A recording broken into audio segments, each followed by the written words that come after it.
What is up, everybody? It's Dr. Vibe here, host and producer of the award-winning Dr. Vibe Show, the home of Epic Conversations. I'm the host of Epic Conversations, 2020 Best Podcast News Award winner and 2018 Innovation Award winner given out by the Canadian Ethnic Media Association. And I host the only online conversation in the world for fathers and dads. It's sponsored by Dove Men Care. It's also co-sponsored by Dad Central, Canada's national fatherhood organization. And I am the board chair for the Global Food and Drink Initiative, which is a multimedia not-for-profit that showcases Blacks in the diaspora that are doing their thing in food, wine, and travel. As always, I'd like to say you're blessed, highly favored, a magnet for miracles, and a solution for someone's problem. And I want something new today. I'll say every once in a while, I'm Blackalicious.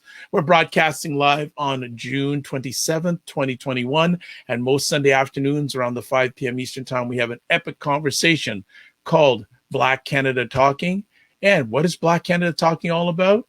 It is a place where Black Canadians get to share their points, their thoughts, their POVs, or let it put about things that are important to them. And also we get to showcase Black Canadians that are doing their thing.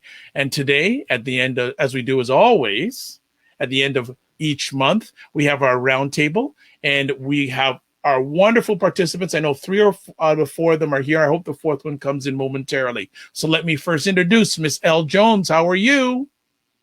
I'm good. Good. Because you were like, I'm Black. Blackalicious. You like that. How are things with you? They're good. You know, it's summer, so a bit more relaxed, a little bit more time, although it never stops. But yeah. Absolutely. I'll keep quiet because I know there's something, but I'll keep quiet because. Or you know what? Go ahead. No, go ahead. You have an announcement that you didn't get a chance to share last. Yeah, I got a 10-year job at Mount St. Vincent University here in Halifax, so in the Department of Political Science. Congratulations! That's fantastic. Well done. Thank you. Looking forward to it. Well, times, you know. And there was a little bit of stress behind it, but I'm glad it's done. Yeah, thank you. You're welcome. Well, next up from Ottawa, Sarah Onyango is here. Hi, actually from Gatineau, Quebec on Anishinaabe, Algonquin, unceded and unsurrendered territory. And I'm wearing not Jamaican colors. No, because everybody's going to say, oh, Jamaican colors. I'm wearing my ANC shirt, African National Congress, in honor of the martyrs of 1976. The children and youth who were murdered in cold blood by apartheid-era South African police for protesting apartheid. And it is still, here in Canada, it's Indigenous Heritage Month. In South Africa, it is Youth Month in honor of youth who will tend to be at the forefront of all movements for change. So what's going on in Gatineau? Let me get it correct. In ici à Gatineau. Let's see. Well, everybody's all excited because, more and more people are getting vaccinated, double vaccinated. So things are opening up. So there are fewer protests. There are fewer anti-mask protests, which is a good thing. Yes. And here and there, people are sort of having little outdoor events, and summer is here. Excellent. Well, I'm going to get this correct. From Ottawa, we have Warren Clarke. Yes. So, Warren, what's going on, Warren? How we doing? I'm good. No complaints. Thanks for asking. I really appreciate being here. Always good to have a conversation among some brilliant folks. So thank you. And how's life in Ottawa treating you? It's good. It's busy, but it's good. No complaints. It's not raining at the moment, which is a good thing. It was raining for the last couple of days. So, it was good to go outside for a little bit and get some fresh air without being, hit with some rain in your face. So pretty good. Good no stuff. complaints. Excellent. Thanks. Well, thank you. Absolutely. Cesar is trying to be with us, folks, so hopefully he'll join us during the conversation, but we're going to get the stuff going. So our first conversation piece, and as I was saying to Sarah and Elle before in the early conversation here, this is putting us on the map. It's not the right thing that's putting us on the map, but our first conversation piece is the 751 unmarked graves of Indigenous children found at the former boarding school in Saskatchewan, Canada. Folks, what going on? Oh, hold on. Before we go any further, Cesar, it's here. You hear me? Yes, we can hear you. Hello, brothers. Hello, sisters. Sorry, just coming in late right now. Apologies. It's all right. No problem. You get yourself settled in.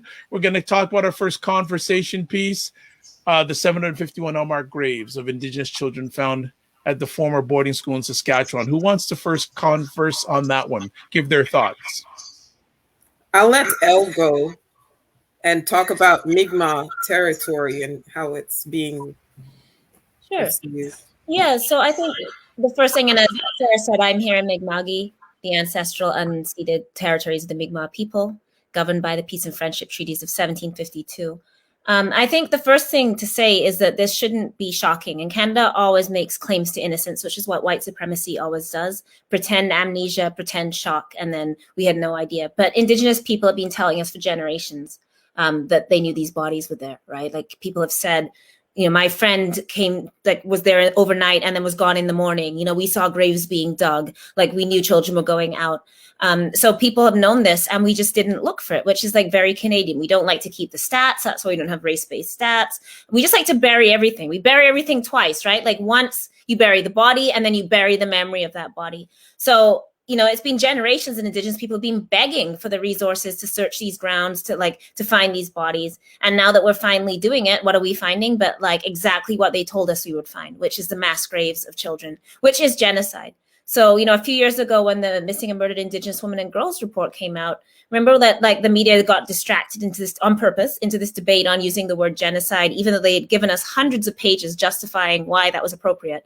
And I think anybody who doubted that and I remember like certain reporters, like right-wing reporters saying that like, they couldn't believe in the Canada wouldn't do this. Of course, what they meant is Africa is the place where genocide takes place and not us. We're not that kind of place, right? That this doesn't belong to us. And this is genocide. How else can you argue? But, these bodies of children that were deliberately separated from their families and deliberately murdered through TB, through like abuse, through neglect, there's no other term for this than genocide. So this reckoning is long overdue. Of course, many people are calling for Canada Day to be cancelled and for us to have a day of mourning and reckoning and accountability, which I agree with, because we can't separate Canada. Of course, people want to say, well, it's just a patriotic celebration, but it's on the day for a reason. It's to commemorate Confederation. It's to commemorate these fathers of Confederation who were intimately involved in creating these schools, who deliberately set these policies. And we cannot separate the celebration of Canada from that history and from what we are actually celebrating. So yeah, I think all Canadians, all people living in Canada need to, be part of this reckoning and what that actually means. And of course, not just for Indigenous people, although this is an Indigenous issue, but also, of course, Canada's entire history of enslavement and colonialism and violence, also against Black people. Of course, Nova Scotia being the place where Black settlement has been the longest in Canada and a place where Black people have been burned off the land, Black people have been starved off the land. You can read people like Halliburton talking about like deliberately starving us as we came up as refugees in the War of 1812, like trying to get rid of us, trying to ship us away. Like this is part of our history. Cornwallis in Halifax, who, we had a population of Mi'kmaq people down to 1,200 people because of him scalping and murdering people. And it took us, like, the Mi'kmaq community years to get that statue removed. Like, just like, can we get a statue down? These are the histories that we are, relentlessly as Black people, Indigenous people having to confront and always facing this pushback on. But like that reckoning is long past due. So I think that's all I'll say for now. Warren, you're up. Echo, Elle, thank you very much for what you mentioned. I'm going to echo a lot of what you said. And the first thing I'm going to, point to, which, caught my attention in your talk is racialization and how dangerous racialization is. I think, you bring up points when you speak about African descent people and the genocide we've experienced here as African descent people in this Canadian nation state, this white settler Canadian nation state. But one of the things that we do very well in Canada, we practice social oppression. we practice not to remember. We practice not to acknowledge, and that's what we're seeing as well. Not to your point in terms of you're doing anything and a do harm approach. No, you're not doing that. But one of the things that I think is really important is to keep focus on what's going on with these Indigenous people. 721 plus, and counting. That's horrific. We do something very well in this Canadian nation state is we group people together, we homogenize people's lived experiences. We call people BIPOC, people of color, and we miss the needle. And when we miss the needle, we've never taken accountability as Canadians to actually say, what's going on with this group of people, and how can we really figure out what reconciliation really means for these group of people?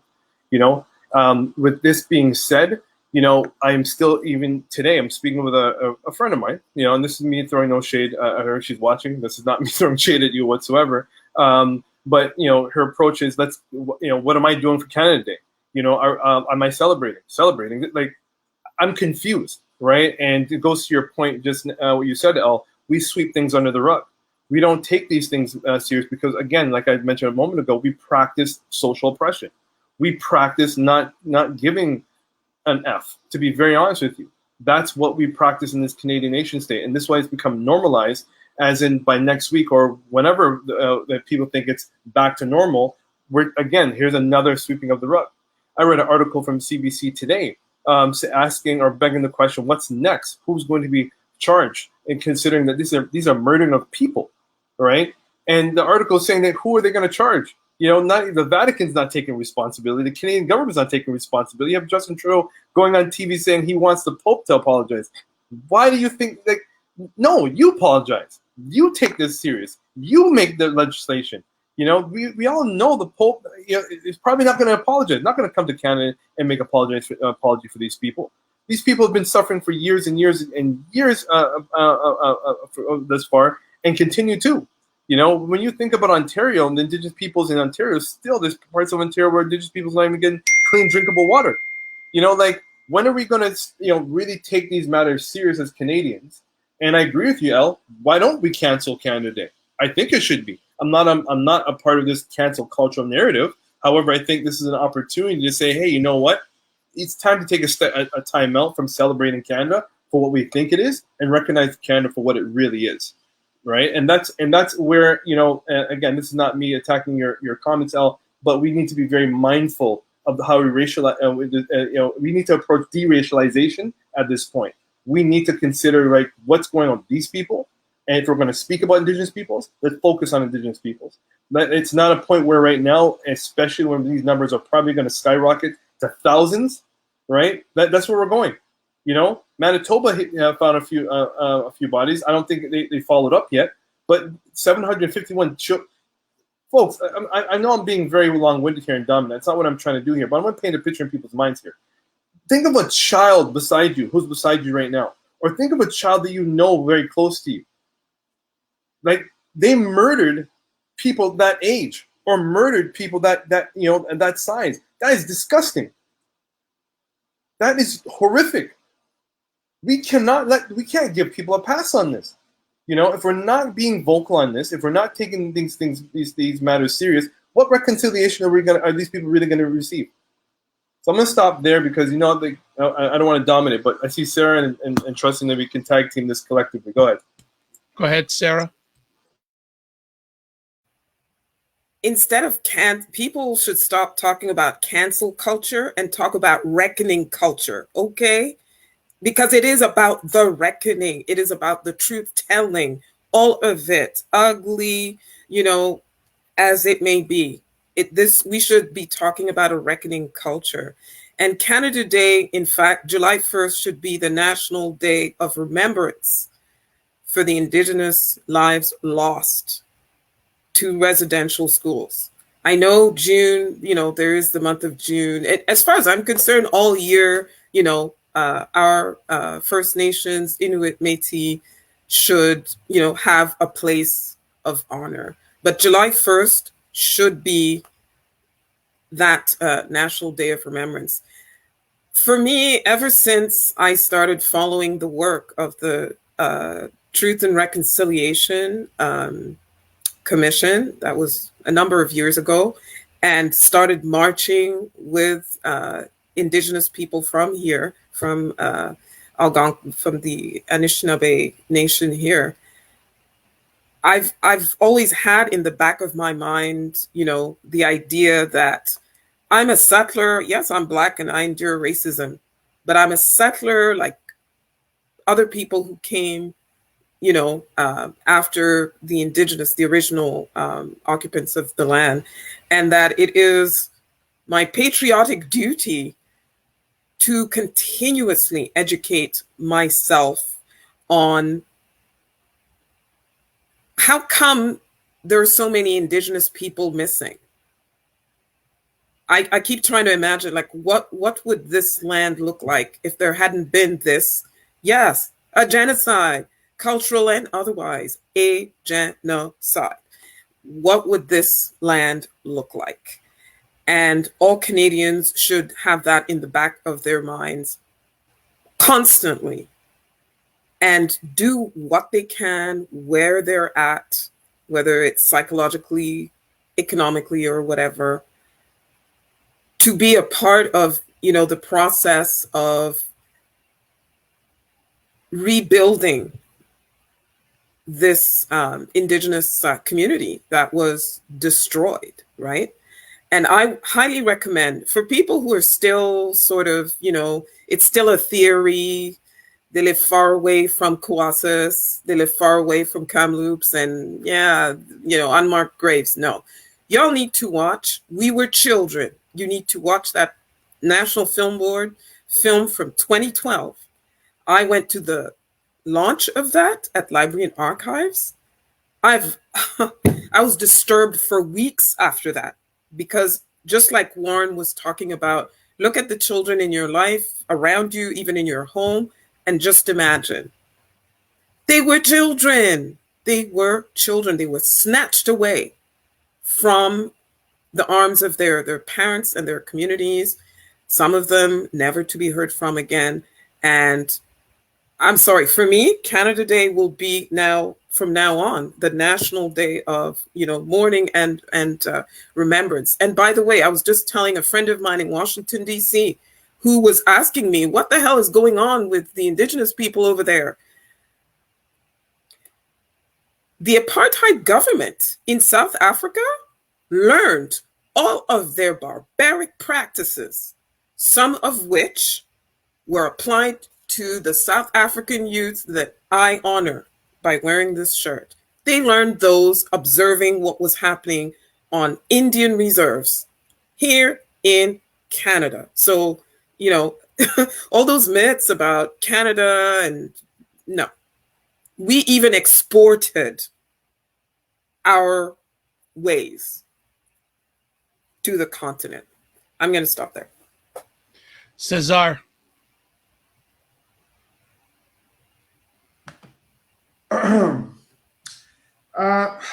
First of all, I am absolutely in solidarity with the Indigenous people of Canada and what they're going through. It may sound redundant to say that, but when we're speaking about 751 unmarked graves, we must update the number. It's actually, to the last numbers that I got, 1,323 when we count as of the 215 from Kamloops. Thank you, Caesar.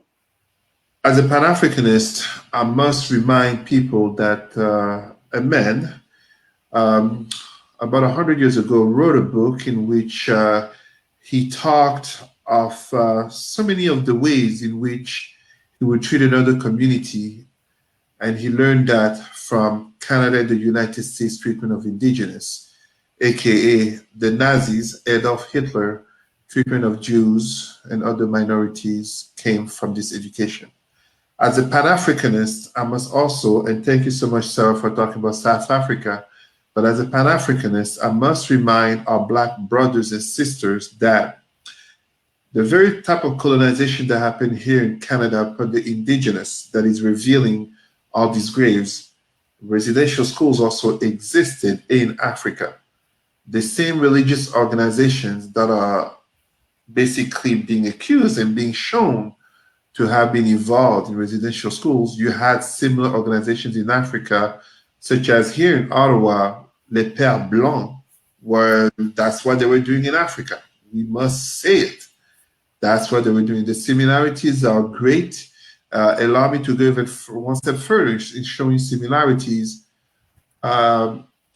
Christian churches in Canada were the #1 slave masters. Yes, there were those like McGill, the founder of the university, but the church was the #1 slave master in terms of holding slaves. And the main two communities, if not the only two communities of slaves in Canada, were Indigenous and Blacks. So many similarities, how not to be in solidarity. And as such, in going a little bit further than what my sister Sarah said, it's not about cancel culture. I'm not into cancel culture, but it's about accountability culture. And as Warren said, it is not for Justin Trudeau to wait for the Pope to apologize when the religious and the RCMP were went to kidnap, let's call it what it is, were went to kidnap Indigenous children to put them in schools in order to remove the Indian out of them. That was decisions from the Canadian government since the very first Prime Minister, John A. Macdonald. And as such, Justin Trudeau, for all the good that we can talk about Canada, and yes, Canada has a lot of positive elements as a country to live in, 100%. But for all the positive elements that we can talk about Canada, it is upon Justin Trudeau and his government to go beyond nice speeches and appearances, such as what happened in London for the Islamophobia attack, but to truly recognize the roots into the creation of this country. Because just imagine if in the Caribbean and Africa, our Black people knew that in this rich and developed country as Canada, so many Indigenous communities don't even have access to clean drinking water. Yet they see Canadians coming to build wells and, to propagate this postcard image of Canada, which is, it's a fallacy.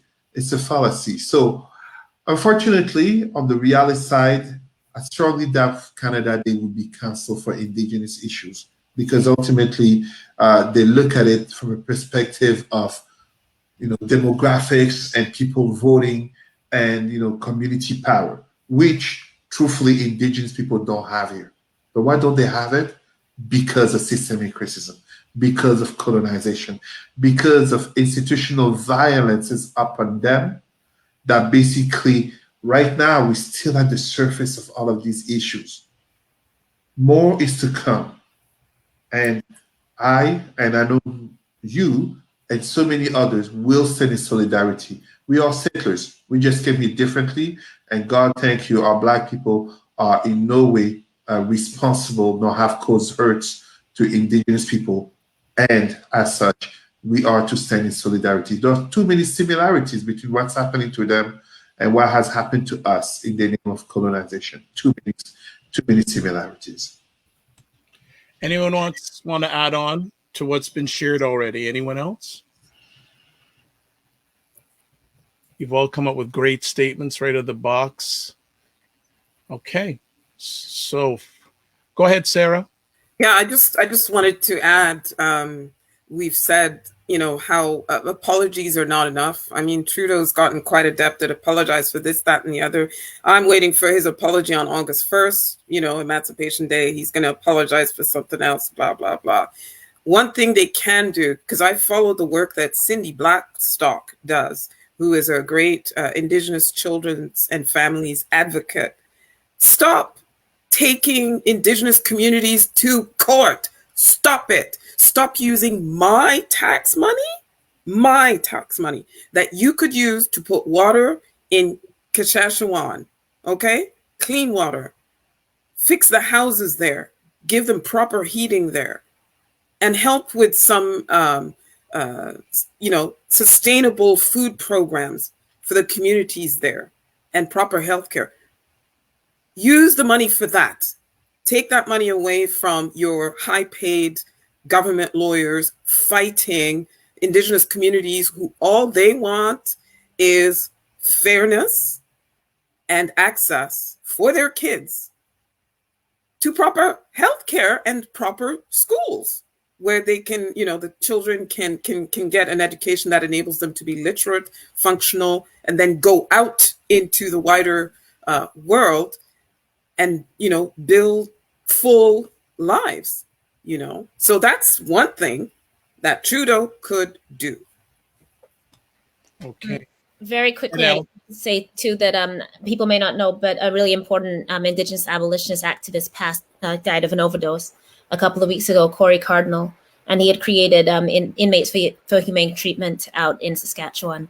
And on Canada Day, prisoners in Edmonton Max are going to be fasting for the victims of residential schools. And what they want to draw attention to, of course, is that Indigenous people continue to live in these prisons, which are just updated residential schools. So in the West, like 99% of the youth jails in Saskatchewan, I think it's 99% of the girls' youth jail and 98% of boys are Indigenous kids in the youth system right now in Saskatchewan. 44%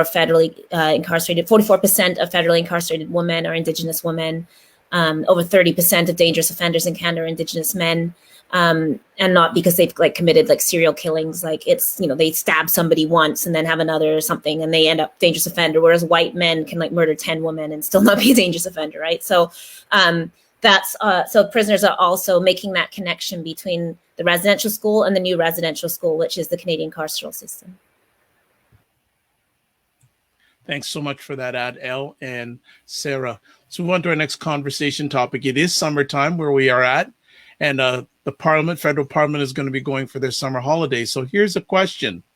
Has there been any major legislation of interest to the Black community which was passed in this most recent session of Parliament? Have any of you heard anything? There have been lots of announcements, but I haven't seen anything big really action-wise happen. Anyone want to go ahead, Warren? The only thing that I heard was they finally released application for the Black Entrepreneurship Group loan. So that has been released. Now, we may agree that's a good thing, but here's the other caveat to that. I think it's very important that we understand this is not a grant, this is a loan, right? So as much as it's available for you to apply as a Black entrepreneur, please do your homework. Please have financial literacy behind this. Do not just go and apply and grab your loan or money from the government. If you're not managing your finances carefully, you will be in debt. This is not a grant, right? I've spoken to a lot of people who about this loan. The first thing coming out was grant. Oh, they're giving us money. No, they're not giving you money. That's not how this works, right? It's a loan. So please, please, please do not treat this as a grant. Do not treat this as free money. Please educate yourself. I am strongly advising folks who are listening. It is really important. The government does not give free money. They're not in the business of giving free money. I'm going to be very vocal about that. I don't know if anyone here would like to chime in on that. It's really important that we educate our Black community on this topic, particularly financial literacy. It's a huge importance. So I'm going to stop there so that people chime in. Sarah, go ahead. Yeah, well, I mean, in terms of legislative measures that were taken, a lot of them had to do with the pandemic for the last little while. And while I welcome the fact that there were wage subsidy supports, etc. There were supports for people who, most like seasonal workers and that sort of thing.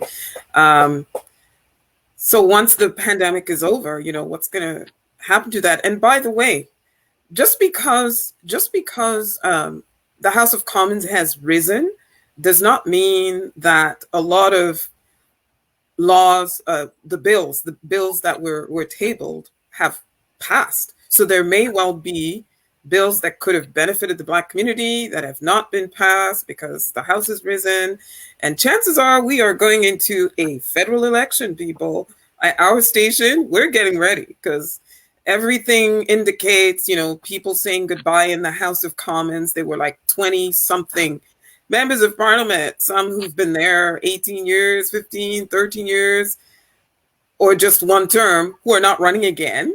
the floor crossing incident, which we will talk about when we talk about Annamie Paul of the Green Party. People retiring from politics altogether. Like everything seems to be indicating that we're headed into an election. So whatever good legislation there may have been there, including items that were in the budget. Remember, we talked about the budget sometime back, several months back. And when we had that discussion, we talked about some of the measures, including what Warren was referencing, the Black Entrepreneurship Program. There were some other initiatives like, this was kind of a wishy-washy measure, but a measure that would address the problem in our federal public service with the hiring and promotion and advancement, right, for people of African descent in the federal public service. By the way, that class action suit is still ongoing. So that's evidence that quite clearly there has been no legislation of any kind that is going to help that. I did not see legislation, for example, that is going to address like police brutality, for example, the public safety department. I didn't see anything that Bill Blair talked about, other than he made an announcement just this week about adding some white supremacist groups to the terrorist watch list. What is it? The 3 percenters were added. There were 3. There was one individual and 2 groups or something who are known white supremacists, dangerous white supremacists, who were added. I don't know if I should really take much comfort in that. It's a step, but otherwise there's nothing I can really, celebrate. There was some designations. For example, August 1st now is a national observance for Emancipation Day. The domestics being designated, a national, like an event of historic significance, but those are all symbolic and somewhat performative. So, El Cesar? So, they finally got the first non-white judge on the Supreme Court. Can you, sorry, yeah, I don't like the term non-white, but the first judge that isn't white went on the Supreme Court. But again, I don't know how important that is when 95% of cases in front of the Supreme Court are getting rejected and only 5% of appeals are successful. I was just on the phone before I got on here with a guy from prison who's lost his last appeal, and there's all kinds of inadmissible evidence in his case. So until we fully reform the courts, cosmetic adding of 1 or 2 people. And it's interesting that it's not a black judge, that's a whole other thing. But yeah, so when you really, there's a lot. Yeah, we'll always invest in, and I'm not saying I'm against Emancipation Day. Obviously, Wanda Thomas Bernard from Nova Scotia was the senator who sponsored that bill. I'm not against that. If there's such a thing as national holidays, Black national holidays should be there as well, right? Ones that honor our history. But that is no replacement for the actual things taking place on the ground. So I don't mind having, but I wasn't aware we were emancipated yet. So let me know when Black people are free, because I wasn't aware we weren't still living in unfreedom. I've been fighting my whole adult life to get us out of unfreedom, So I think the problem as a Black community, of course, is that we want a break. We're tired. We don't want every day to have to go out and critique everything and fight everything. So we want these moments where can we just celebrate? But then of course they want us to sort of fall into, can we just celebrate, so that we're not, keeping to push. So they want to give us these cosmetic things so that we go, okay, at least we're being recognized, which is better than not being recognized, but it's not as good as freedom, right? So we still have to always keep fighting. There has been some push on decrim. I was actually part of the National Drug Use Task Force on that under the health minister. So to try and propose a path to decriminalization of drugs in Canada. But that has no legislative force. We'll see what happens, I'm not optimistic, and I was on the thing, so there's been again, it's some cosmetic moves around mandatory minimums, but crowns and cops still have discretion. So we know that they're going to continue to convict and press Black people and give us the heaviest sentences and not let us into drug court and all of those things. So there is some movement, and I do believe the health minister is serious about like decrim. She's spoken openly about her own family members that have had issues with addiction, but that like doesn't mean that we're actually going to get that. And of course, that's important because George Floyd, for example, was a victim of the war on drugs, right? And when you watch the trial with Chauvin, of course, they tried to make the fact that he was allegedly on fentanyl as the reason why he deserved to die, and this cop was not guilty. So we cannot disconnect the protesting that we all did and continue to do in that movement from like the fact that this was also about the war on drugs, the arming of police, the increasing of budgets to police is all about this war on drugs. And until we get rid of that, Black people will continue to be incarcerated. And speaking of Floyd, of course, Chauvin just got sentenced. My friend Margaret Kimberly said they didn't sentence him for killing George Floyd. They sentenced him for starting a movement. And she's like, they'll never forgive him for that. And that's why they gave him a long sentence. She was like, I was never scared he was going to get a short sentence because like, look what he sparked in Black people. And that's what they're punishing. And I think that's probably a pretty good read. So I'll stop there. And Cesar and Warren. I just want to say I echo that, Elle. It's funny. It's coincidentally really quickly. Cesar, I'm sorry. I always do this to you, man. I'm sorry. I always jump in right before you talk, and I'm so sorry.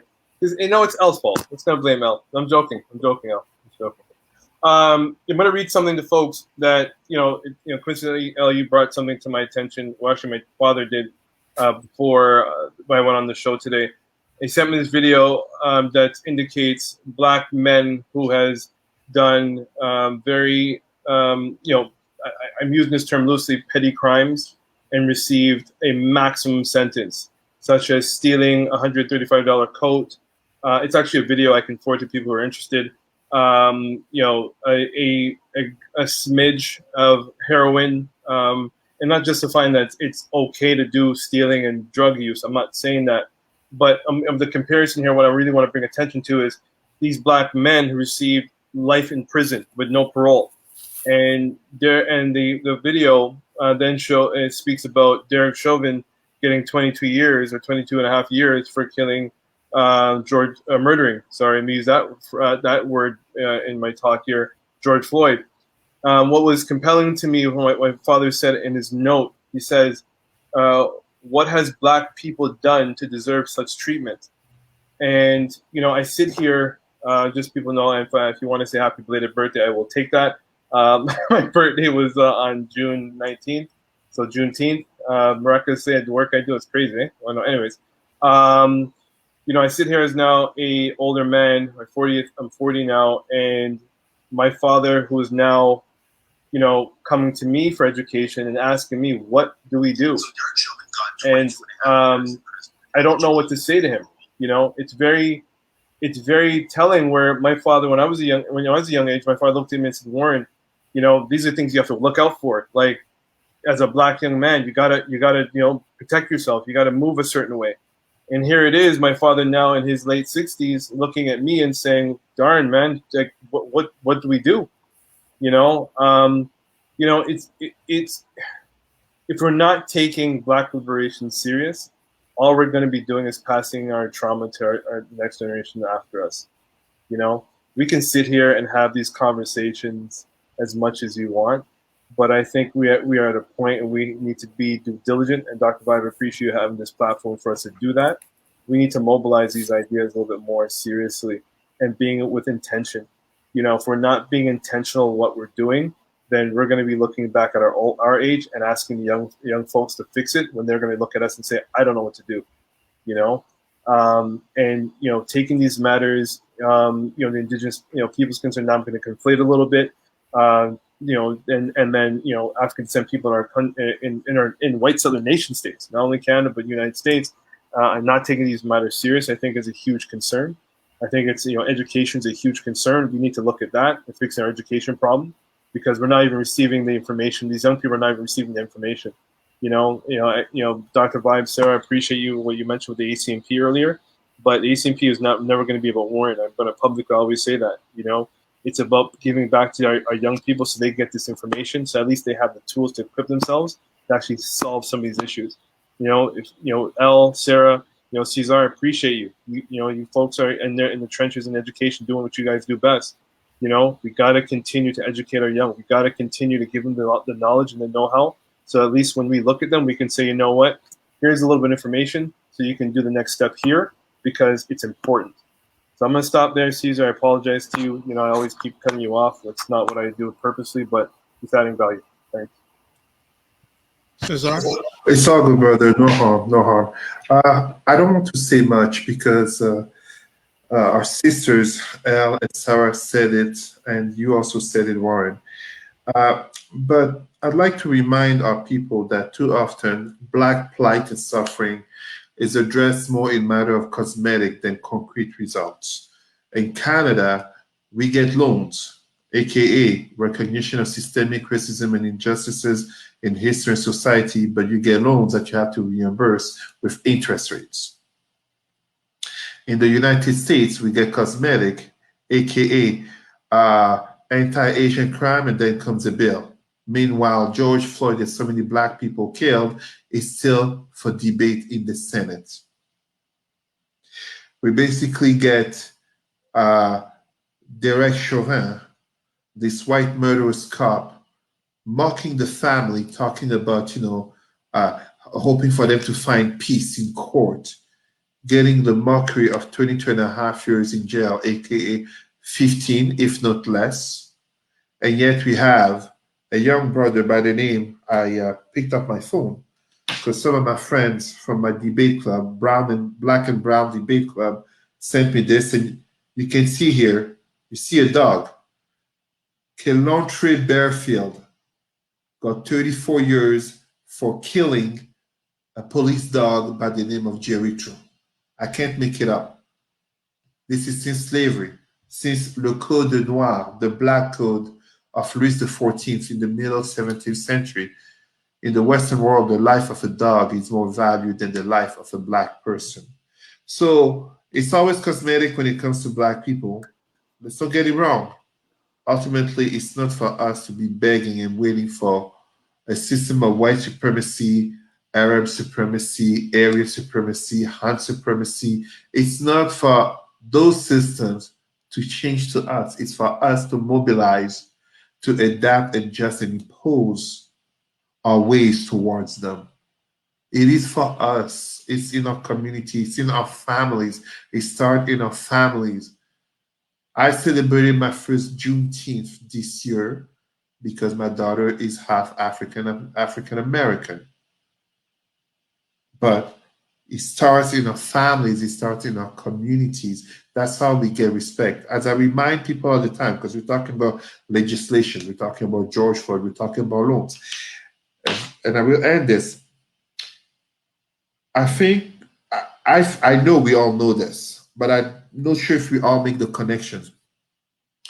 When New York City was shown, especially the NYPD, the police department of New York City, was shown the racist elements in the stop and frisk policy in terms of who was getting the most arrested, who was getting most killed by cops. Whether we look from Amadou Diallo in 1999, if I remember the year, to Eric Garner, etc. The whole stop and frisk policy. In New York City, there's really 5 communities: white, Blacks, Latinos, Asian, and Jewish. The police only kills Blacks and Latinos. They don't kill the Jewish and Asian communities. It starts in our families, it starts in our communities. I expect and await nothing from those of white supremacy, whether they be conservative or liberals. I expect greatly from myself, from our community, and as such, working towards them. We must come to a place where we dare to be Black, unapologetically Black, without needing a mask to go to work, without needing another mask because we have white friends, without needing a mask because our spouse or boyfriend, etc., may be white. We must dare to be unapologetically Black and to walk tall and proud. Wakanda, Black Panther can't just be a fiction if we don't dare to live in the reality of that unapologetically Blackness about ourselves. Allow me to stop here so that we go to the next topic. But yeah. Go ahead, Sarah. The Senate, or? We're going to talk about the Senate next. Okay. So we are on our next conversation topic, and the Prime Minister of this country has just appointed another Black woman to the Senate, Cornwall Major Bernadette Clément. So, Sarah, obviously you want to talk about it, so go for it. Yes. So, much to our surprise, out of nowhere, on June 22nd, Prime Minister Trudeau announced that Bernadette Clément, who is, well, she resigned now, but was the mayor of Cornwall and actually the first Black female mayor in Ontario, and a 3-term city councillor of Cornwall, was going to become one of 3 new appointees to the Senate. So for our American friends, because I know there are some who are watching, our Senate is appointed. They don't have to go to elections like in the United States. And the appointments process has tended to be very partisan, so that each prime minister would very obviously appoint people from their own party so that there would be a better chance of whatever legislation from their party passing in the upper house. Because here you need both houses, just like in your system in the US and in Great Britain, both houses must, approve a bill before it becomes law. So one thing, we can criticize Trudeau for many, many, many things, but one thing that he expelled all senators from the Liberal caucus. So there was no longer Liberal senators. They became independent. Now we have different groups of senators. You have independent groups, you have Canadian senators, you've got, okay. So basically how it works now is that there was an independent advisory board for Senate appointments that was created. And as of 2016, 52 new senators have been appointed using that process. And one thing that process did do is blacken up and, brown up more, because there are more of the South Asian, Middle Eastern, there's more of those than there are of us who have ended up in the Senate. So that's one thing. And Canadians, can apply directly for Senate appointments, or somebody can nominate these people, and then all the I'm thinking in French, les candidatures, all the applications are reviewed by this board, et cetera, They have their criteria, and it's really on merit. So we're not going to get, the former head coach of the Montréal Canadiens. I'm sorry. I'm from Quebec. I shouldn't say anything, especially now that, Canada's only hope of winning the Stanley Cup is Montréal Canadiens, go Habs, just saying. But I mean, come on, the former coach who really didn't know very much about politics and wasn't known to be all that active or whatever, or a certain preacher who ended up doing certain things that we don't approve of and will not talk about. There were a lot of missteps as a result of the partisanship. Now you get people who have the kind of experience, the kind of professional experience, and the kind of community experience, like Senator Wanda Thomas Bernard, who are able to shine a lens on whatever legislation is being studied that couldn't be done previously because you did not have people with that kind of baggage. So again, for our American friends, there are 105 seats in the Senate, and there are 12 that are vacant. And we haven't had a lot of Black folks, in the Senate. The first one was Ann Coles, and this was back in 1984 under the current Prime Minister's father, Pierre Trudeau, in 1984. And after that, we had to wait a few years until Brian Mulroney, a conservative, appointed Donald Oliver from Nova Scotia. He became the first Black man. And then we had Calvin Ruck, who was there for a minute, from 98 to 2000, also from Nova Scotia. Then, of course, we had Don Meredith, the second Black person from Ontario. Recently, we had Wanda Thomas Bernard. That was in 2016. And finally, Quebec got one Black senator, Dr. Marie-Françoise Mégy. So you actually had, a person who's a woman, who's Black, and who's a medical professional, who can, for example, be on a committee about end-of-life care legislation, right?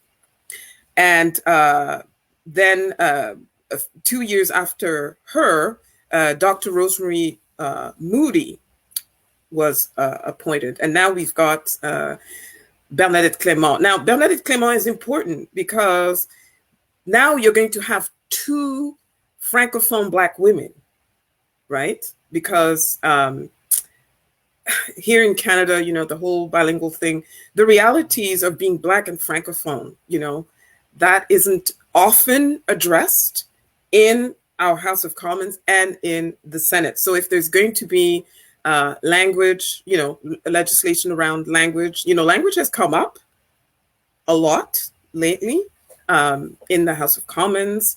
If there's going to be anybody who can speak for us French-speaking Black Francophones, whether it's Caribbeans or recently arrived African immigrants, we're going to have somebody up there who can speak to that, who is from outside Quebec. So let's not sort of poo-poo and discount, you know, the appointment of Bernadette Clément. She's also a lawyer. She's a very effective, very prominent, very well-respected lawyer. She is completely bilingual. You would never even know she was Francophone. She goes back and forth in both languages. And let me tell you, that's a sister. You're not just going to walk over that sister right there. Oh, no, you're not going to walk over her. And we need more Black women like that in the upper house, so that whatever is being done in the lower house, whoever's trying to cause mischief down there, in the upper house, there's somebody looking out. I'm going to stop there. Anyone want to add? Okay.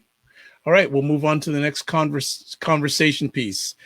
Ms. Paul, leader of the Green Party. Her leadership has been contested. And Cesar brought this conversation subject up about areas of racism, sexism, and antisemitism.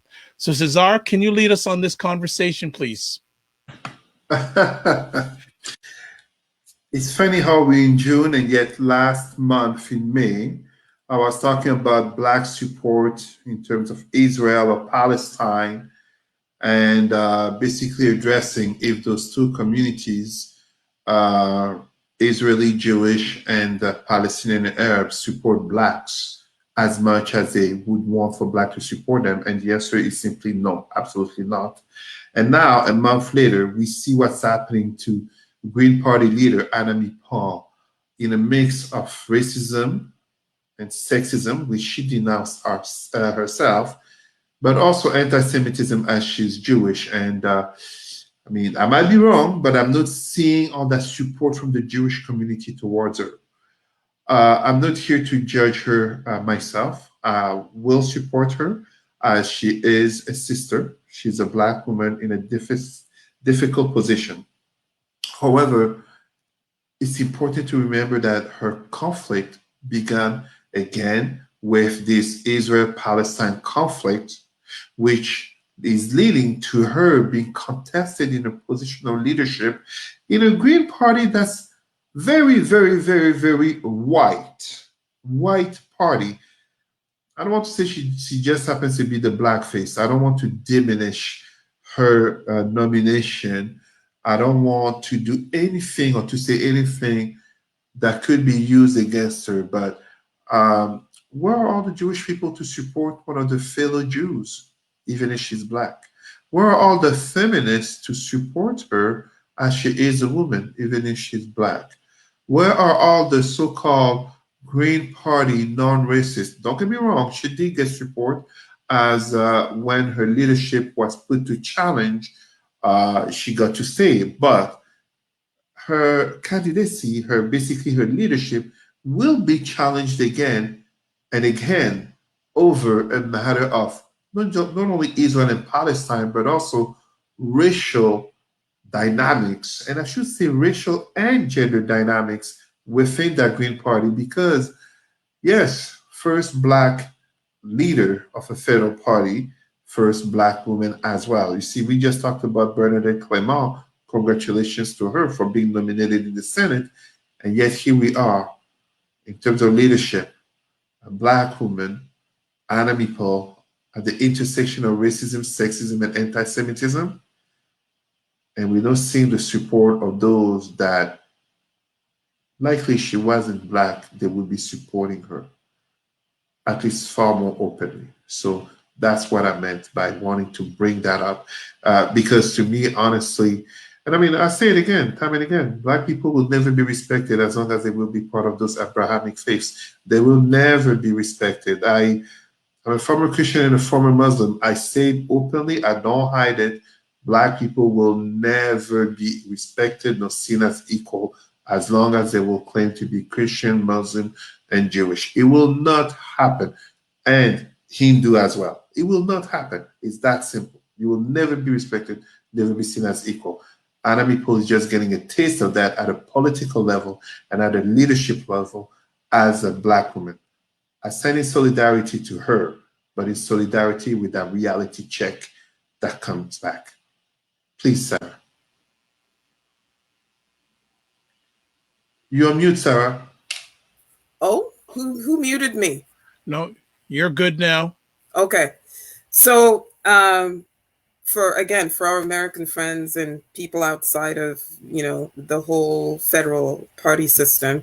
So she was elected in October 2020, and it was not easy. It was pretty hard fought. I mean, I think I recall 8, they went 8 rounds. And I think the person who came second was this white guy.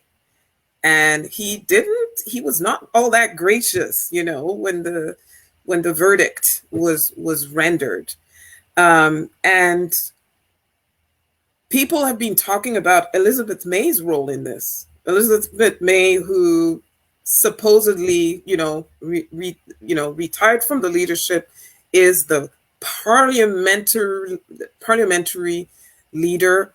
But there's noises that she may want to just get back into that leadership role. What doesn't help Annamie Paul is that she hasn't been able to sit in the House of Commons because she's not elected. It's not like in the United States, where Trump could become president and he could become the leader. He could become the leader of the Republican Party and then be president, but not be elected in a district, in a riding or whatever. In Canada, it doesn't work like that. You have to actually win a seat.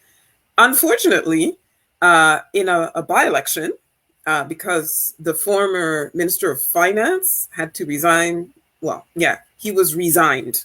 He didn't just resign, he was resigned.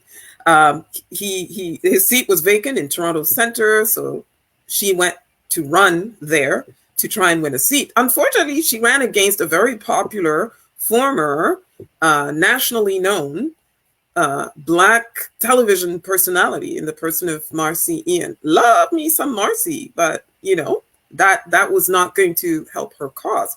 And she has to run again. Annamie has to run again to win a seat, so that she's not making statements on behalf of her party out in the hallway or in the National Press Gallery, instead of standing up in the House of Commons and speaking.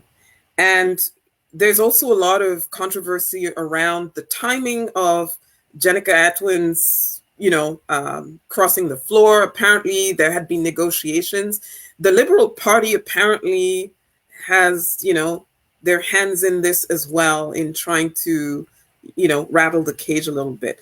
And as Cesar said, the misogyny and the racism. And I don't know if you've listened to Annamie Paul when she's speaking, to the press, or in her town halls that she has been holding, speaking very much, about the housing situation, about how COVID-19 has disproportionately made life harder for the marginalized, et cetera, et cetera. She speaks very forcefully. She's a woman of her convictions. She's not scared of nobody, okay? And, the whole Maxine Waters effect. When you're a Black woman, you speak forcefully, you speak your mind, you're not, you refuse to be just a figurehead. And like Cesar was saying, the blackface, for the party that hopes to still be pulling the strings and setting the tone against your will, that's not what they got. So, they may be just looking to, she's not a Jagmeet Singh. She's not doing the Jagmeet Singh thing. Jagmeet Singh of the NDP also had problems, with people inside his own NDP. I know here in Quebec, remember the incident where he was out in the street and he was meeting and greeting, etc. And some white guy goes up to him and goes, you should remove that turban. I would vote for you if you remove your turban. A practicing Sikh. So, there's still this thing about a person of color in any sort of national leadership whatsoever. I want to jump in. And thank you, Serena, for being like the best listener and commentator through this. You've been all along just making great comments. So thank you so much for your participation. I think I'm a little perhaps different than everybody. I mean, I will never discount racism and sexism ever. Like, I don't care if you're a black serial killer, like racism is probably still impacting the way you're seen. So there is no doubt, and there's no discounting the role of misogynoir in the treatment of Annamie Paul.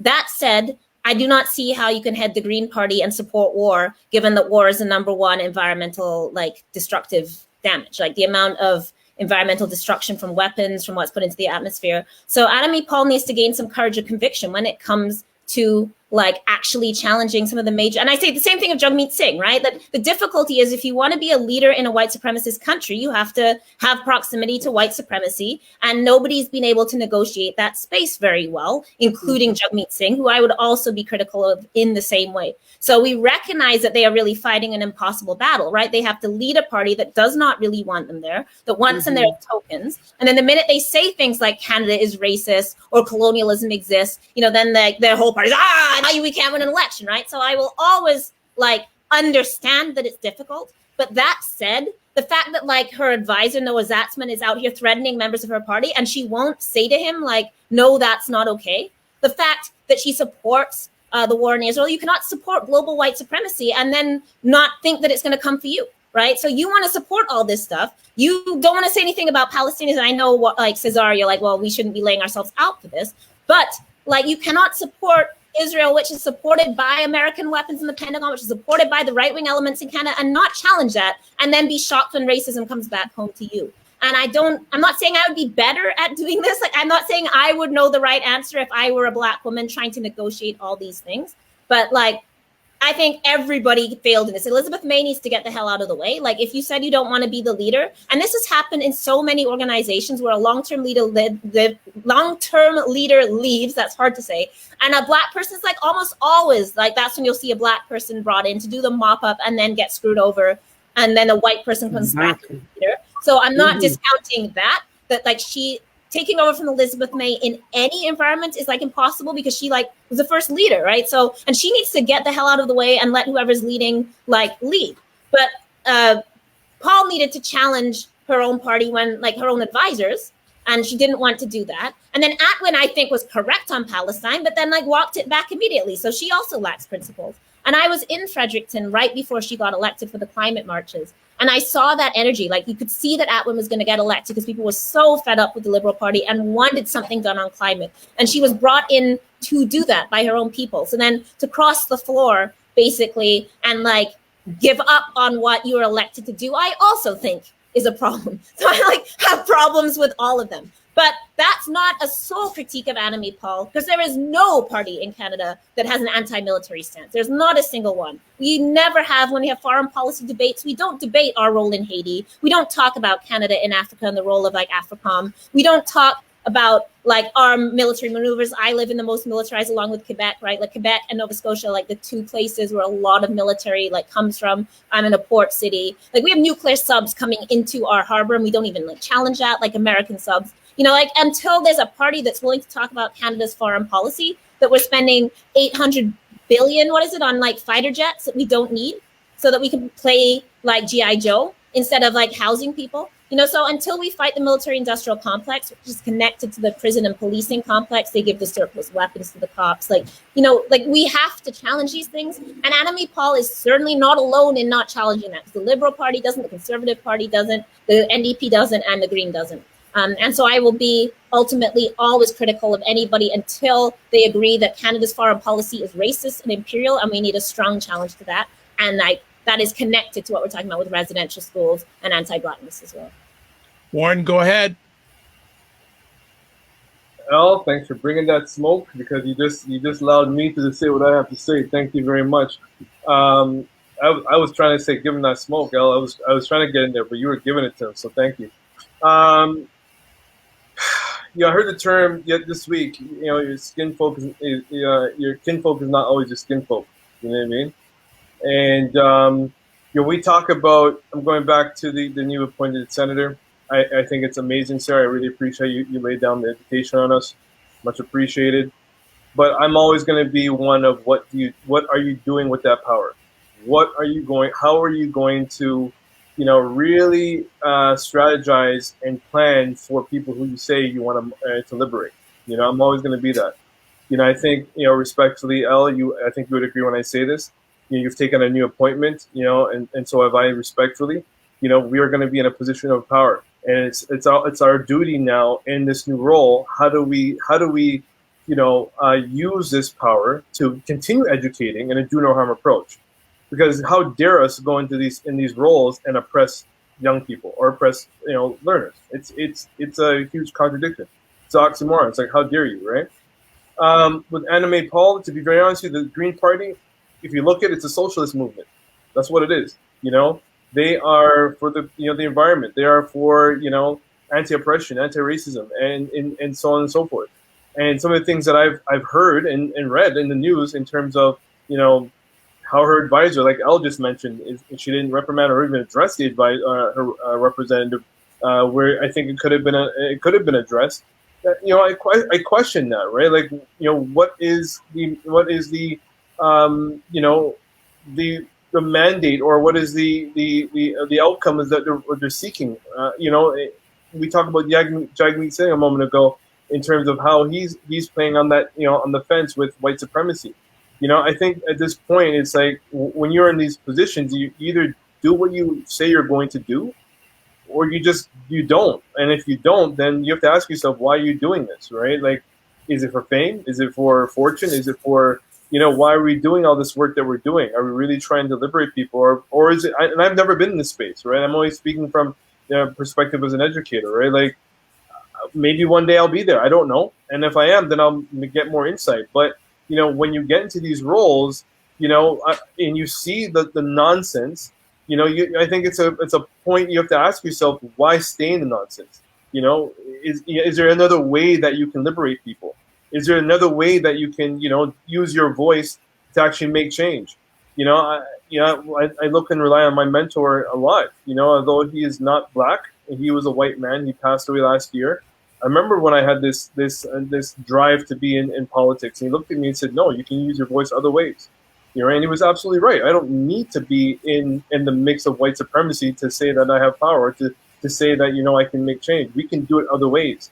And I think this is an opportunity. Again, this is not me swaying anybody's opinion about Annamie Paul at all. This is not me saying you should, vote, whoever party you want to vote for. That's up to you. But I do think, if we're not being able to liberate the people we say we want to liberate, then why are we playing in these sandboxes? So I'll just stop there. Go ahead, Sarah. Hi, yeah. Before I make my quick comment, I'd like to send a shout out to Kevin Friday, my friend Kevin Friday. Kevin Friday, he's made several comments about the political process because he ran in Ottawa Vanier for the Conservative Party in a riding that had a heavyweight who had been there for many years.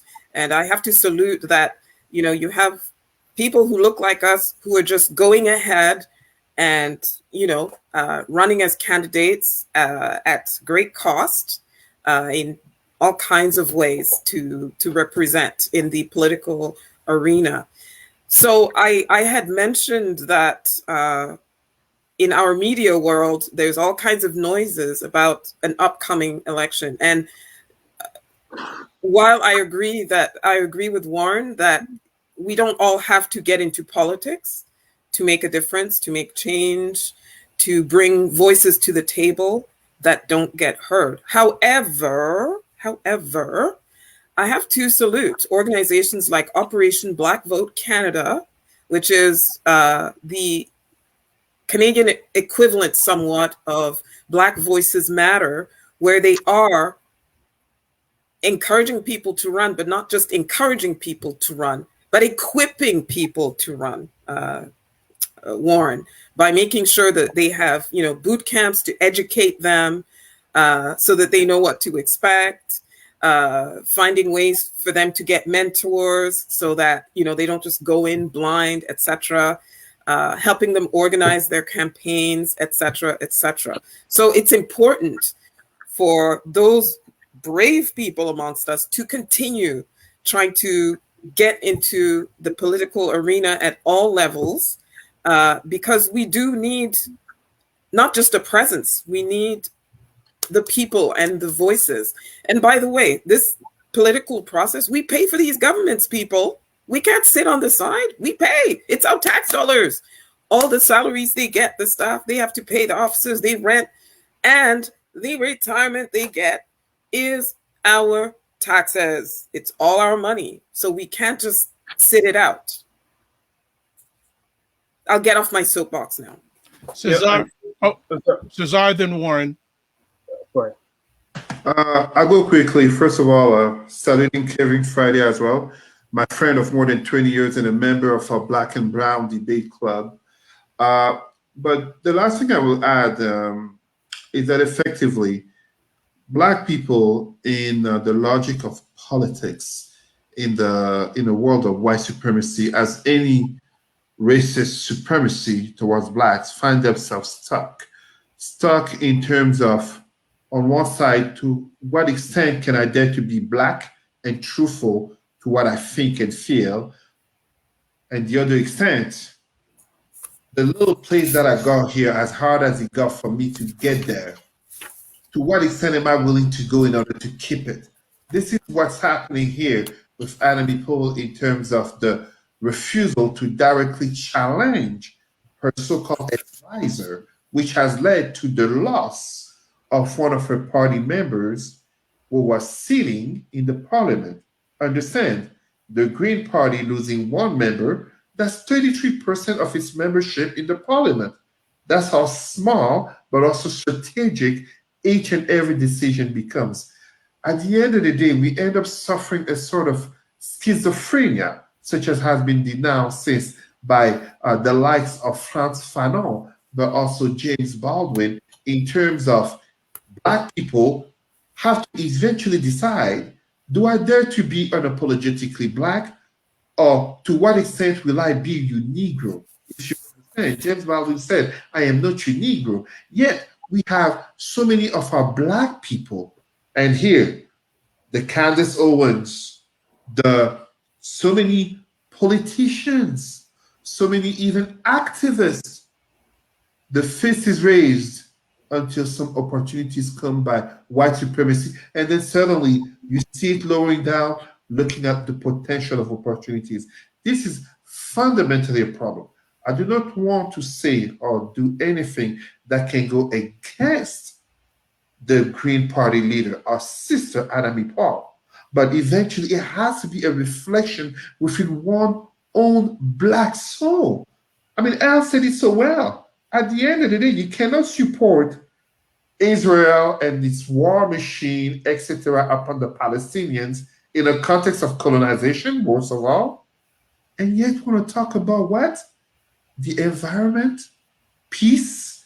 It's so fundamentally contradictory that it becomes ideological schizophrenia that is a reflection of one's own Black soul in non-Black spaces. Warren, did you want to add?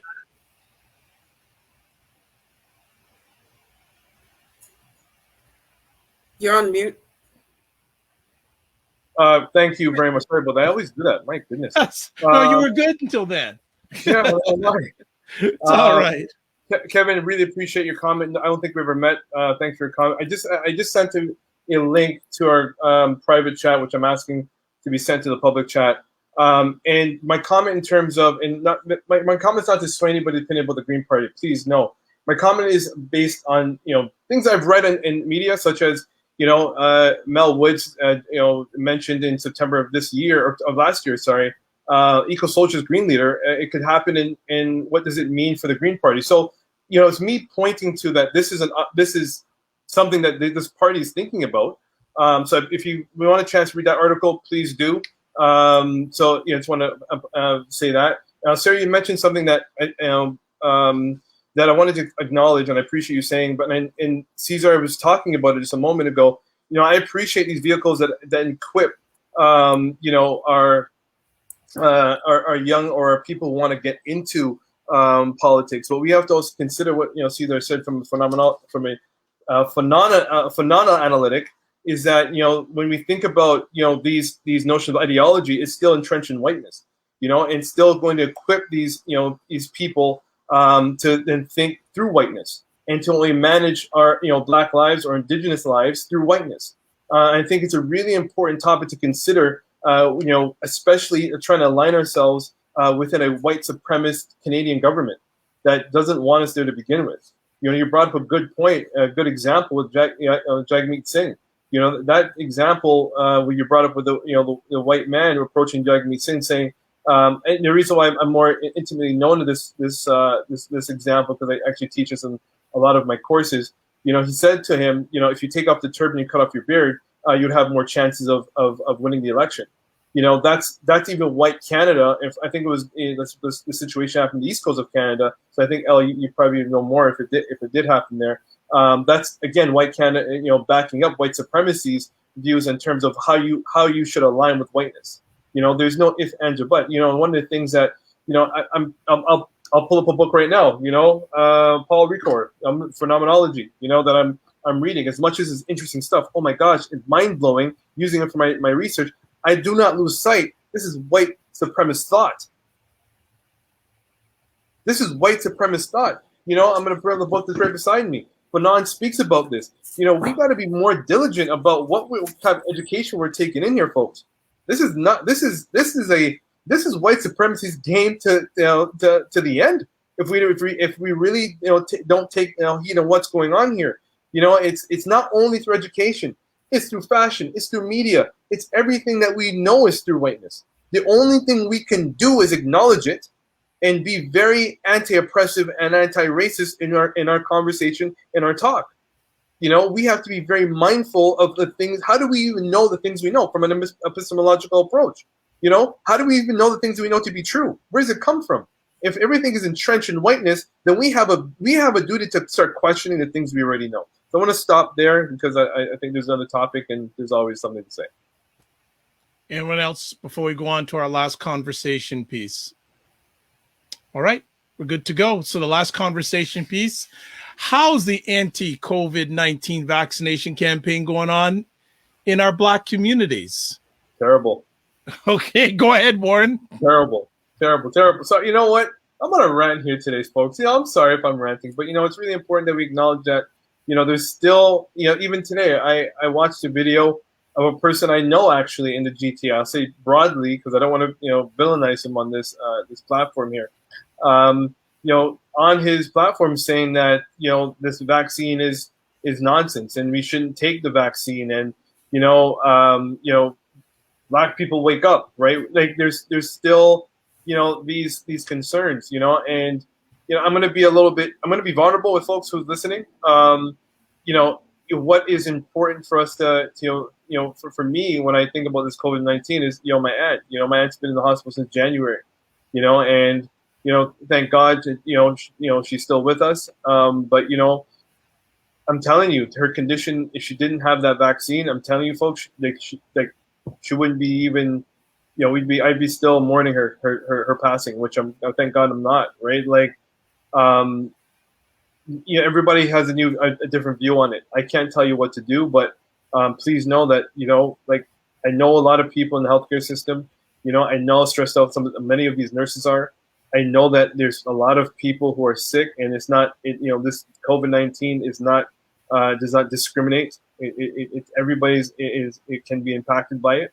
But in terms of our Black community, I think that we, a lot of more education, and I think there's an onus for people like me and everybody else who's on this platform to use our voice to actually discuss why it's important to actually take the matter serious. Not necessarily, I can't tell you go get the vaccine, but it's important to at least educate yourself enough to know why you're doing it.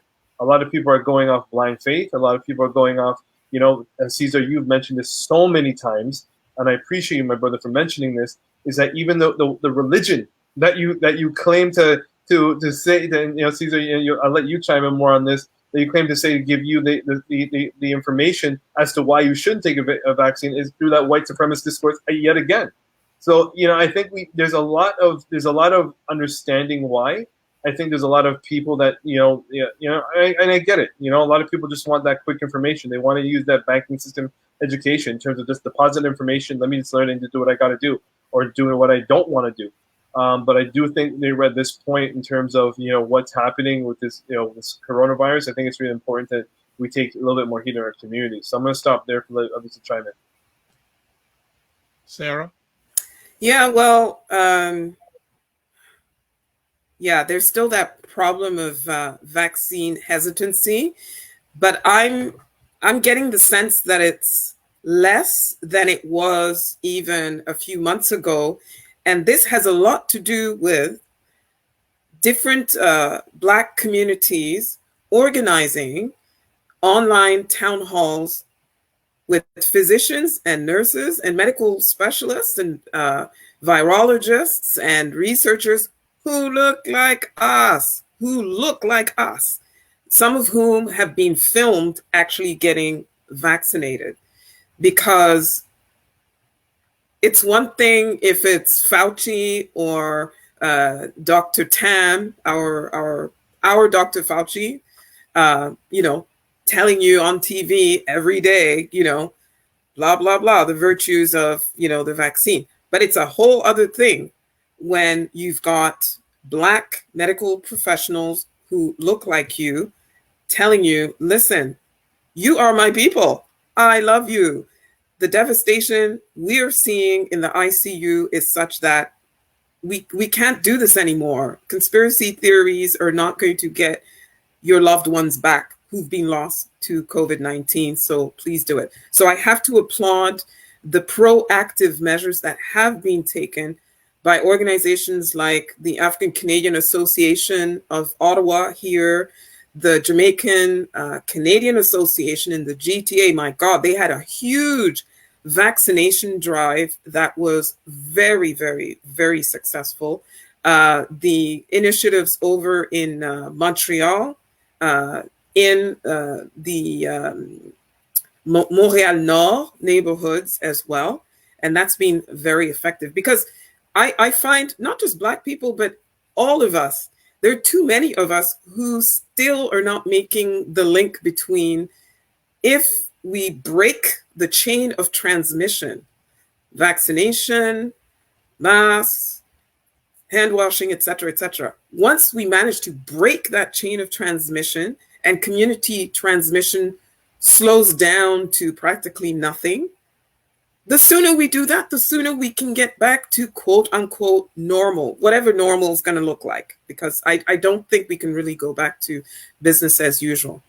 Myself being a continental African, I am extremely, severely preoccupied with what is going on in Africa. And I'm going to be letting Cesar talk more about that, because as everybody can imagine, the vaccination rate over there, people want to be vaccinated and they cannot be vaccinated because there are no vaccines, okay? The supply is too little. When it gets there, rich people can buy their way to the front of the line. Some governments are hoarding.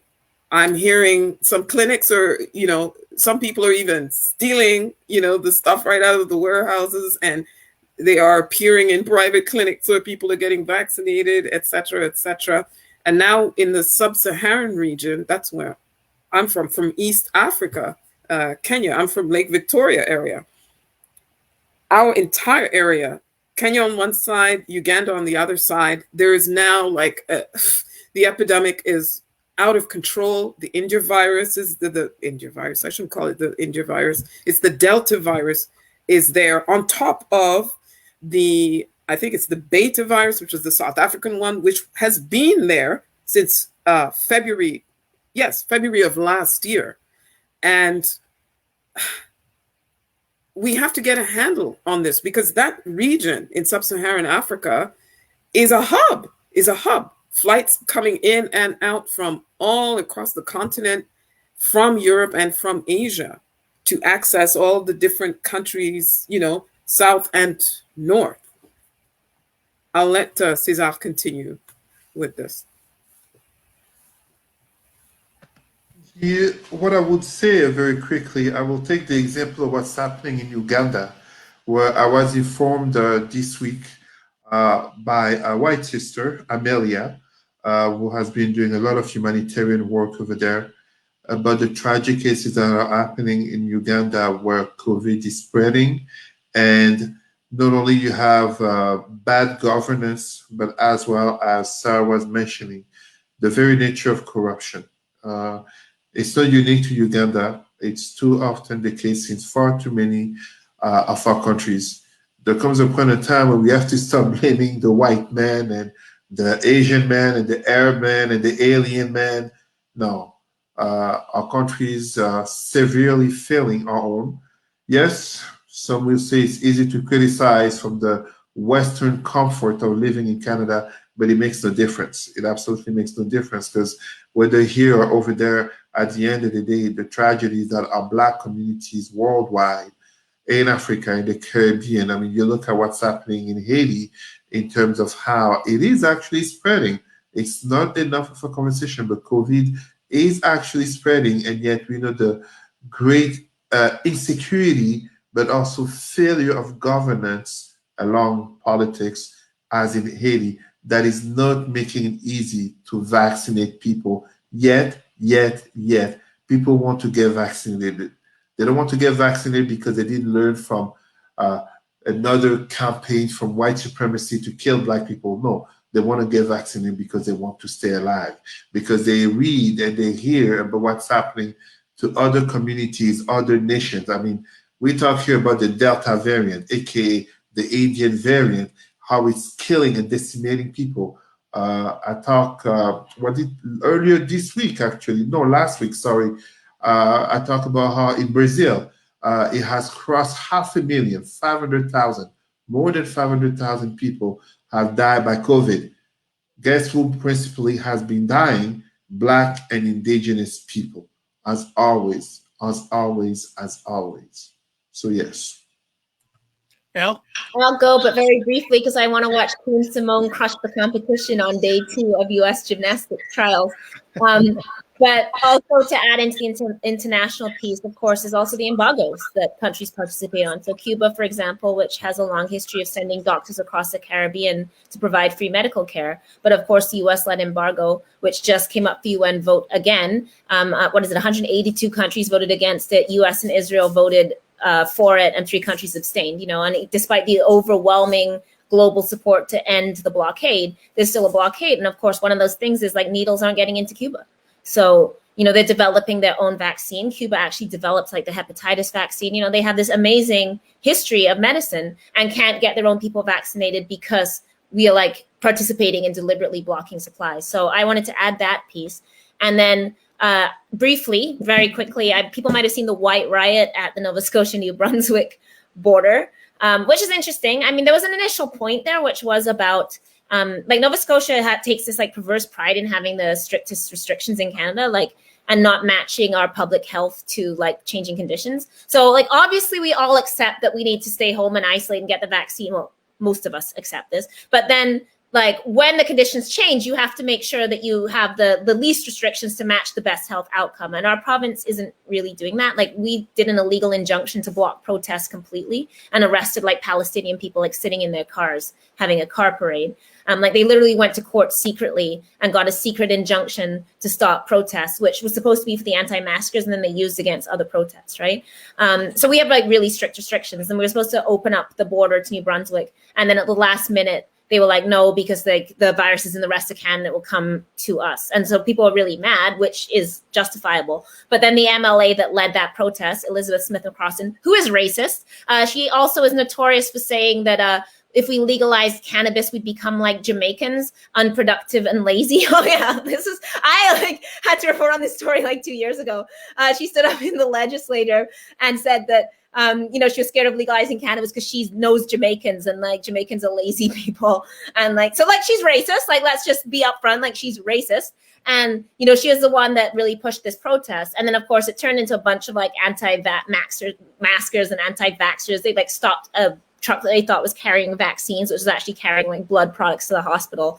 And so like she got kicked out of the PC caucus. Like, they got rid of her. Like they were like, bye.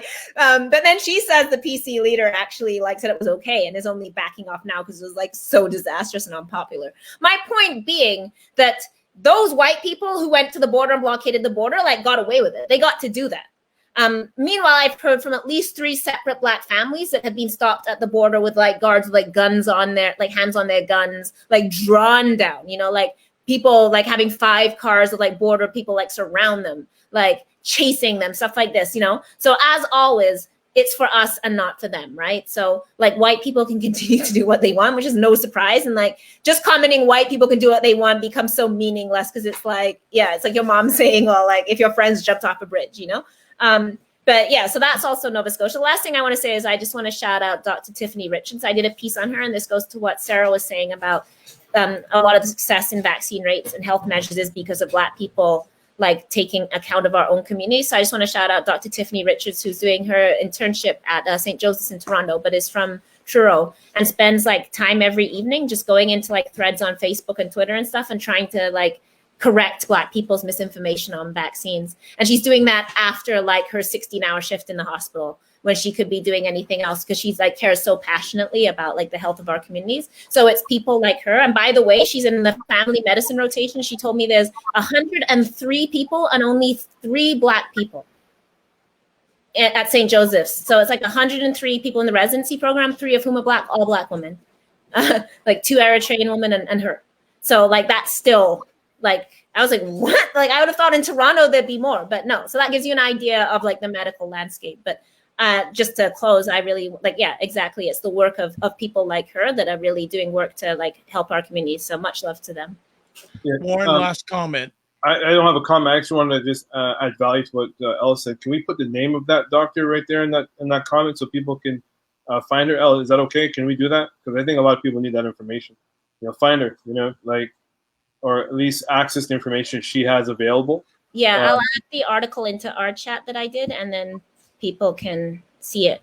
Appreciate that. Thank you. So, yeah, thank you. All right. So what we're going to do here is we're going to close it out. Another spirited conversation by all of y'all. Thank you so much for taking the time to stop by. And since a certain lady's going to see Simone go crush it, any final comments and where people can get in touch with you? Yeah, you can email me, email.j1es@msvu.ca. Still not on Twitter. Still scared of Twitter. Can't get on my Facebook. They won't increase the limits. But yeah, and just, shout out to all the Black women living life effortlessly and pissing people off while doing it. Queen Simone has the goat on her leotard, and it's like, they were on her flip flops too. I saw it on her flip flops. Yeah, like she always has a goat, and people just can't handle like a Black woman who knows that she's good. Like she's not flaunting it; she just is. She knows she's good, and she's embracing it, and like people can't handle her. So every Black woman can learn from this. Like just embrace your strength, embrace your power. Like you're always gonna have haters, so own it and like just be out there. So. Yeah, we're all excited for, I think Simone, who has come into this like white sport and transformed it. And now you look, her entire gym is all Black women. Like they sent like 7 Black girls to like trials. So we're taking over too, So like, and And they try to change the point so she can't win. They keep giving her scales like lower points. So, and that just shows you that like they can never defeat us. So we always talk about these really hard issues and like white supremacy. And I just want to acknowledge, like, not even, we don't have to be Simone. We can just be cooking our dinner or like raising our kids or like living our lives in community. But we know we can like have that greatness as Black women and as Black people.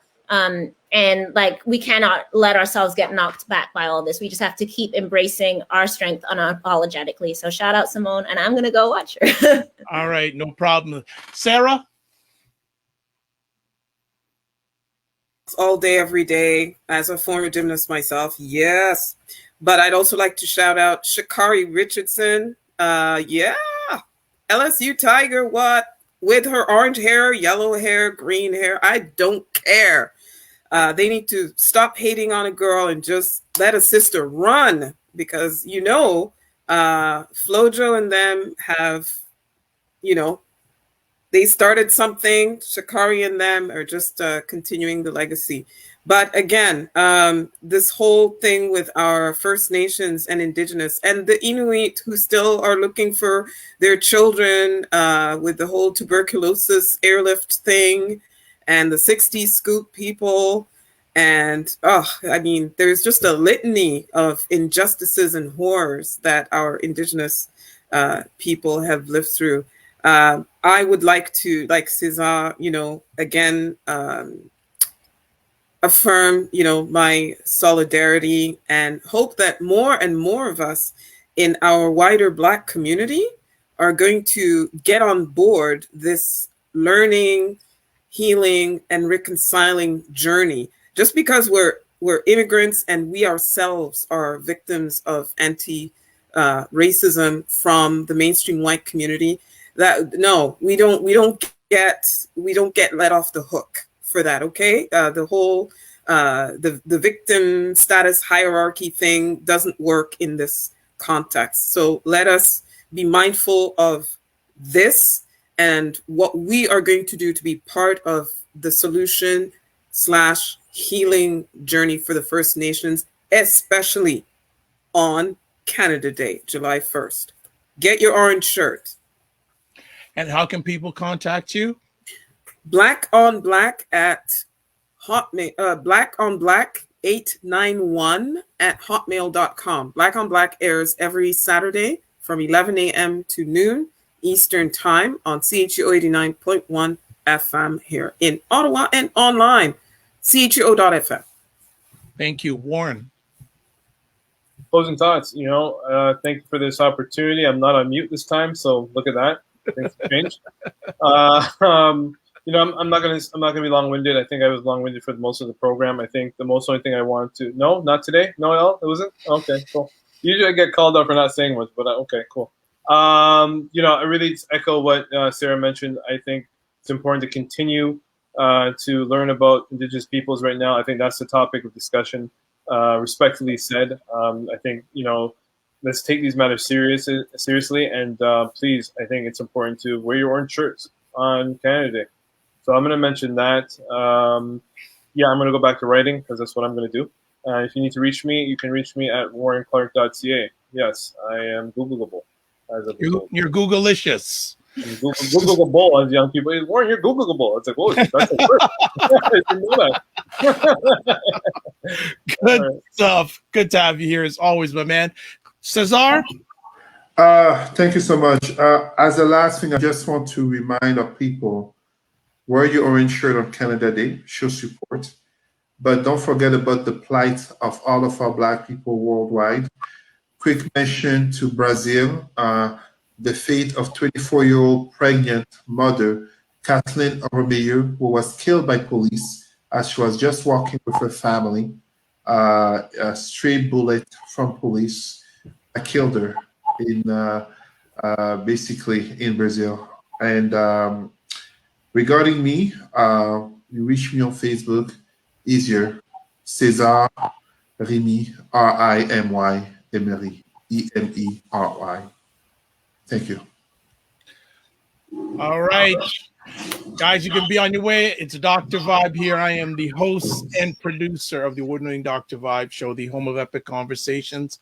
I am the host of Epic Conversations, 2020 Best Podcast News Award winner, 2018 Innovation Award winner given out by the Canadian Ethnic Media Association. And I host the only online show in the world for fathers and dads. It's sponsored by Dove Men Care. It's also co-sponsored by Dad Central, Canada's national fatherhood organization. And I am the board chair of the Global Food and Drink Initiative. It's a multimedia not-for-profit that's based in Oakland, but I'm here in Toronto. I'm the board chair. And what we do is we highlight Blacks in the diaspora that are doing their thing in food, wine, and travel. I'd like to thank a few people for watching this live. Kevin and Serena, thank you for your comments. You helped make this conversation epic.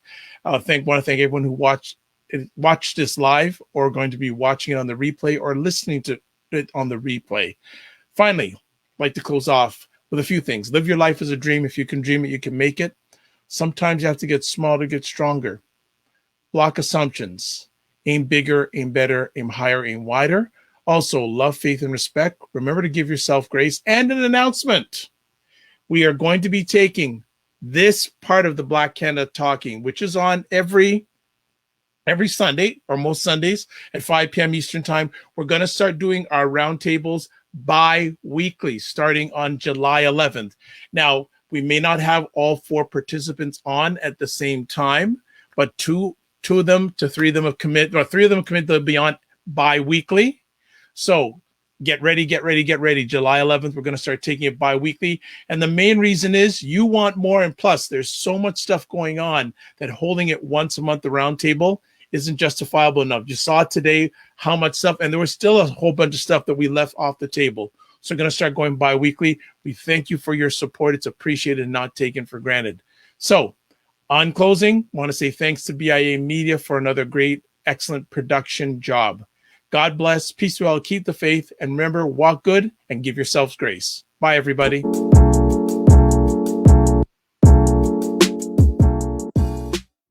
What is up, everybody? It's Dr. Vibe here, and it is Black Canada Talking time. Black Canada Talking is a live online event that provides Black Canadians the opportunity to give their takes on stories, POVs that are of importance to them, or we showcase Black Canadians who are doing their thing. The real aspect of what goes on behind the walls or behind the fence is a totally different persona and a totally different picture. There was just a big sense of relief when we finally got there.